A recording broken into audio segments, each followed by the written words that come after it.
안녕하십니까, 미정거사입니다. 네, 오늘은 지난 시간에 이어서 요엘서 1장을 들어가도록 하겠습니다. 요엘서의 개론에서 요엘이라는 선지자, 부두엘의 아들인 요엘이라는 선지자가 남유다에서 활동하면서 여호와의 날에 대해서 예언한 것이 요엘서라고 말씀을 드렸어요. 그래서 우리가 요엘서 하면 여호와의 날이라는 그 단어를 연결시켜서 기억하시면 좋을 것 같아요.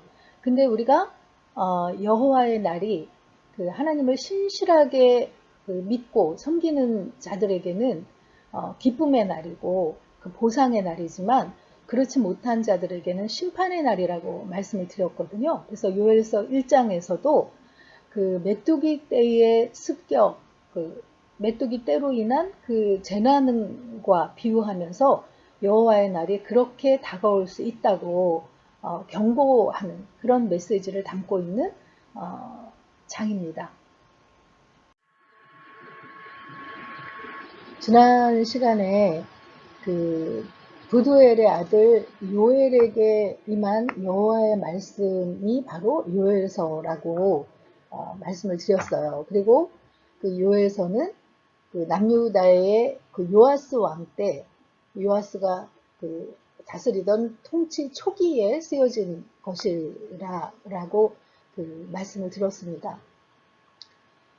이때는 남과 북, 이스라엘이 남과 북으로 그 나뉜 지 한 100년 정도가 지난 시기거든요.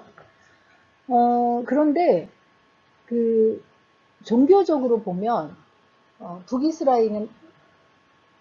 북이스라엘이나 남유다나 굉장히 패역한 길을 걸어가고 있을 때였어요. 북이스라엘은 원래 그 아합 때로부터 들어왔던 바알과 그 우상을 섬기는 그런 때였고 또 여로보암의 죄를 계속 답습하고 있었잖아요. 근데 남유다도 바로 요아스 왕의 그 바로 전 그 윗대의 아달랴 여왕이 남유다의 시즈봄으로 바알바이러스를 가지고 와서 팽배하게 그 바알 그 우상을 섬기는 그런 폐역한 길로 걸어가는 그런 종교적 타락이 그 정점을 찍는 때였다는 거죠. 바로 그때 부두엘의 아들 요엘에게 하나님의 말씀이 그 임하게 된 것을 볼 수 있습니다. 요엘이라는 이름의 뜻은 여호와는 하나님이시다 라는 그런 그 뜻이라고 해요. 그래서 그 부두엘이라는 아버지가 그 믿음의 사람으로서 아들의 이름을 그런 우상이 팽배하던 시대에 여호와 하나님이 바로 유일하신 그 주권자시라고 고백하는 그런 이름으로 아들의 이름을 지었다는 것을 알 수 있는 거죠.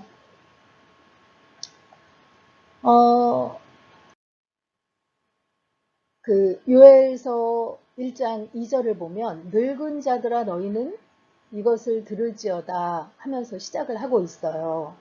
그러니까 요엘이 먼저 나이든 노인들한테 이야기하는 거예요. 그들의 조상들로부터 전해 들은 이야기들 중에 최근 이스라엘이 그 겪은 이런 재앙과 비교할 만한 그런 일이 있었는지를 노인들에게 물어봅니다. 그 이야기는 지금 요아스 시대에 경험하고 있는 이런 재앙이 충격적이며 굉장히 그 아주 가혹한 그런 재앙이라는 것을 이야기하는 거라는 거죠. 그래서 3절에 보면 너희는 이 일을 너희 자녀에게 말하고 너희 자녀는 자기 자녀에게 말하고 그 자녀는 후세에 말할지니라 하면서 지금 요엘이 말하려고 하는 것을 그 대대로 가르치고 강론하라고 이렇게 이야기를 합니다. 어떤 것을 그렇게 후세에 계속 이야기하라고 하는 것이냐면 바로 그 노인들에게 너희가 이런 재앙을 받느냐라고 한 것이 바로 메뚜기 재앙이라는 것을 알 수 있어요. 그래서 4절에 보면 팥중이가 남긴 것을 메뚜기가 먹고 메뚜기가 남긴 것을 느치가 먹고 느치가 남긴 것을 황충이 먹었도다 라고 표현을 하고 있어요. 팥중이가 먹은 것을 먹고 남은 것을 메뚜기가 먹었고 메뚜기가 먹고 남은 것을 느치가 먹었고 느치가 먹고 남은 것을 황충이 먹었다고 이렇게 네 가지 종류의 그 메뚜기를 가리키는 그런 그 단어들이 나오는데요. 이게 이렇게 종류가 다른 네 가지 종류의 그 메뚜기를 말하는 건지 아니면 메뚜기로 자라나는 그 단계 뭐 곤충은 이렇게 유충 상태가 있고 번데기 상태가 있고 애벌레 상태가 있고 하잖아요. 그런 단계를 가리키는지는 명확하지 않다고 해요. 그런데 여기서 말하고자 하는 거는 재앙이 한 번 메뚜기 때만 와가지고 그 휩쓸고 간 게 아니라 계속 반복해서 그 재앙이 일어났다는 거예요. 그러니까 얼마나 당대의 메뚜기 재앙이 심각했는지를 그 보여주는 그런 그 표현이라는 거죠.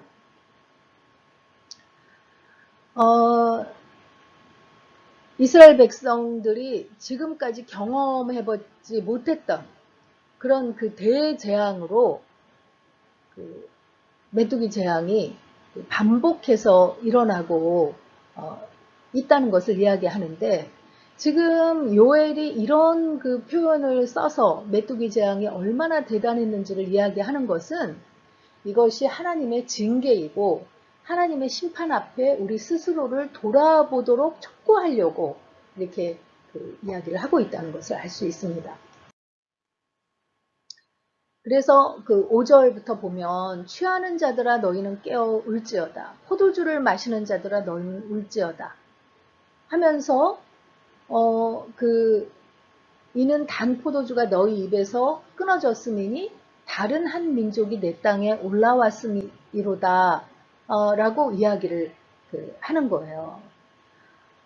그들이 그 다른 한 민족이 이 땅으로 쳐들어오는데 그들은 강하고 수가 많으며 그 이빨은 사자의 이빨 같고 그 어금니는 암사자의 어금니 같도다 하면서 그 메뚜기 재앙이 대단한 것처럼 앞으로 이렇게 이스라엘 백성들이 회개하지 않고 폐역한 이런 상태로 계속된다면 하나님께서 대적들을 보내서 심판하실 텐데 그들이 내 포도나무를 멸하며 내 무화과나무를 긁어 말갛게 벗겨서 버릴 것이니 그 모든 가지가 하얗게 될 것이다. 이게 지금 메뚜기가 이런 그 상황을 만들었는데 또한 그런 재앙처럼 다른 민족이 내 땅에 와서 이 남유다를 철저히 파괴할 것이라고 이야기를 한다는 거예요. 그런데 여기서 하나님께서 요엘을 통해서 주신 그 예언의 말 중에 내 포도나무, 내 무화과나무 이렇게 표현하고 있는 것을 볼 수 있거든요. 그러니까 남유다에 대해서 마치 그 부모가 자식들이 잘못되면 좋은 말을 해서 안 들으면 회초리를 들어서라도 이 자녀를 정신 차리게 하고 싶어 하는 것처럼 하나님께서 이 폐역한 남유다가 회개하지 않는다면 철저하게 심판을 통해서 정신 차리게 할 것이라고 이렇게 이야기하고 있는 것을 볼 수 있는 거죠. 그래서 너희는 처녀가 어렸을 때 약혼한 남자로 말미암아 굵은 배로 동이고 애곡함같이 할지어다. 아주 애통하면서 회개하라고 이렇게 지금 선포하고 있는 것이죠. 그런데 이 메뚜기 재앙이 이스라엘 백성들한테만 재앙이 아니고 소재와 전제가 여호와의 성전에서 끊어졌고 여호와께 수종드는 제사장은 슬퍼하도다 하면서 제사장들도 슬픔에 잠기게 될 것이라는 것을 이야기하고 있어요. 메뚜기 떼로 인해서 곡식이 죽게 되고 포도나무 또한 망가져 버리게 되니까 하나님께 드릴 것들이 없어지게 되는 거죠. 그래서 제사장도 탄식하게 된다는 소제와 전제도 드릴 수 없는 그런 그 상황까지 이르게 된다는 그런 그 이야기를 하고 있는 것입니다.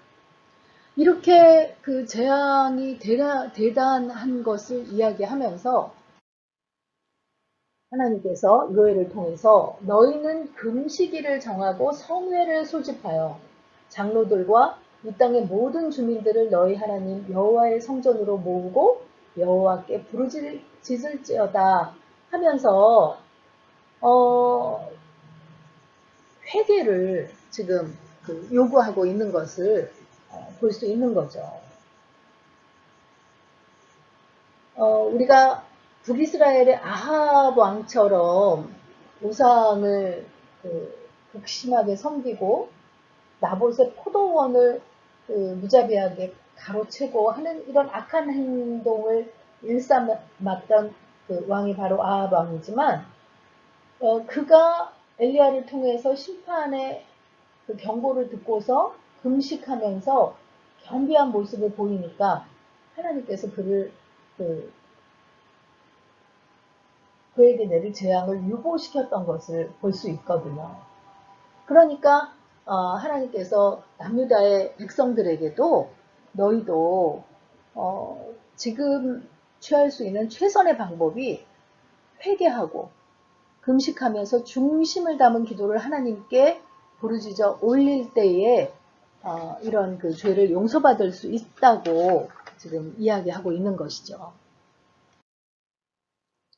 그러면서 여호와의 날에 대한 언급을 하고 있습니다.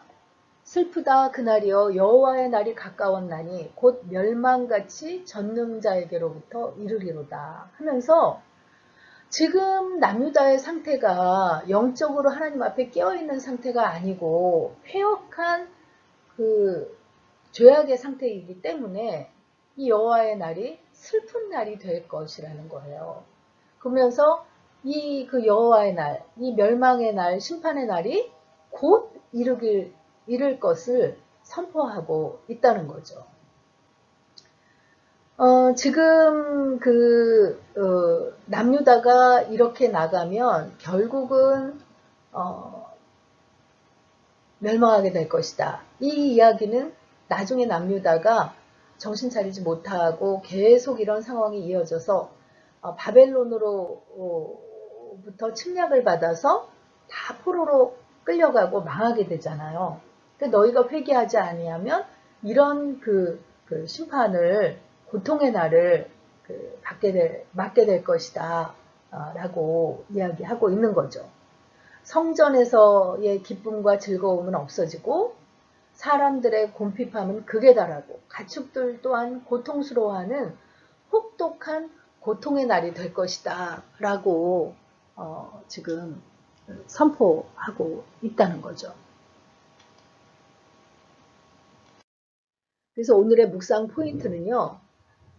재앙을 통해서 회개를 촉구하시는 하나님의 아픈 사랑에 대해 묵상해 봅시다 하는 것이에요.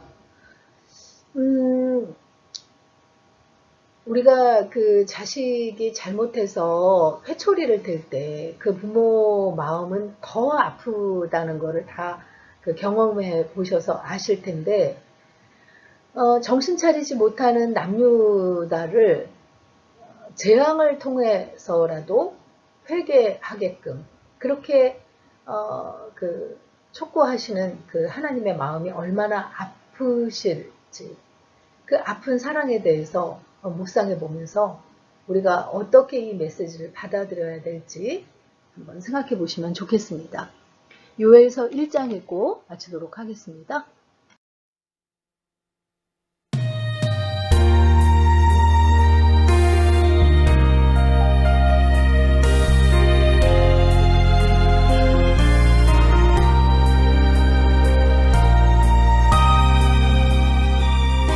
요엘 1장. 부두엘의 아들 요엘에게 임한 여호와의 말씀이라. 늙은 자들아 너희는 이것을 들을지어다. 땅의 모든 주민들아 너희는 귀를 기울일지어다. 너희의 날에나 너희 조상들의 날에 이런 일이 있었느냐? 너희는 이 일을 너희 자녀에게 말하고 너희 자녀는 자기 자녀에게 말하고 그 자녀는 후세에 말할 것이니라. 팥중이가 남긴 것을 메뚜기가 먹고 메뚜기가 남긴 것을 느치가 먹고 느치가 남긴 것을 황충이 먹었도다. 취하는 자들아 너희는 깨어 울지어다. 포도주를 마시는 자들아 너희는 울지어다. 이는 단 포도주가 너희 입에서 끊어졌음이니 다른 한 민족이 내 땅에 올라왔음이로다. 그들은 강하고 수가 많으며 그 이빨은 사자의 이빨 같고 그 어금니는 암사자의 어금니 같도다. 그들이 내 포도나무를 멸하며 내 무화과나무를 긁어 말갛게 벗겨서 버리니 그 모든 가지가 하얗게 되었도다. 너희는 처녀가 어렸을 때에 약혼한 남자로 말미암아 굵은 배로 동이고 애곡함같이 할지어다. 소재와 전제가 여호와의 성전에서 끊어졌고 여호와께 수종드는 제사장은 슬퍼하도다. 밭이 황무하고 토지가 마르니 곡식이 떨어지며 새 포도주가 말랐고 기름이 다하였도다. 농부들아 너희는 부끄러워할지어다. 포도원을 가꾸는 자들아 곡할지어다. 이는 밀과 보리 때문이라 밭의 소산이 다 없어졌음이로다. 포도나무가 시들었고 무화과나무가 말랐으며 석류나무와 대추나무와 사과나무와 밭의 모든 나무가 다 시들었으니 이러므로 사람의 즐거움이 말랐도다. 제사장들아 너희는 굵은 배로 동이고 슬피 울지어다. 제단에 수종드는 자들아 너희는 울지어다. 내 하나님께 수종드는 자들아 너희는 와서 굵은 베옷을 입고 밤이 새도록 누울지어다. 이는 소재와 전제를 너희 하나님의 성전에 드리지 못함이로다. 너희는 금식일을 정하고 성회를 소집하여 장로들과 이 땅의 모든 주민들을 너희 하나님 여호와의 성전으로 모으고 여호와께 부르짖을지어다. 슬프다 그날이여. 여호와의 날이 가까웠나니 곧 멸망같이 전능자에게로부터 이르리로다. 먹을 것이 우리 눈앞에 끊어지지 아니하였느냐? 기쁨과 즐거움이 우리 하나님의 성전에서 끊어지지 아니하였느냐? 씨가 흙덩이 아래에서 썩어졌고 창고가 비었고 곡간이 무너졌으니 이는 곡식이 시들었음이로다. 가축이 울부짖고 솥대가 소란하니 이는 꼴이 없음이라. 양떼도 피곤하도다. 여호와여 내가 주께 부르짖으오니 불이 목장의 풀을 살랐고 불꽃이 들의 모든 나무를 살랐음이니이다. 들짐승도 주를 향하여 헐떡거리오니 시내가 다 말랐고 들의 풀이 불에 탔음이니이다.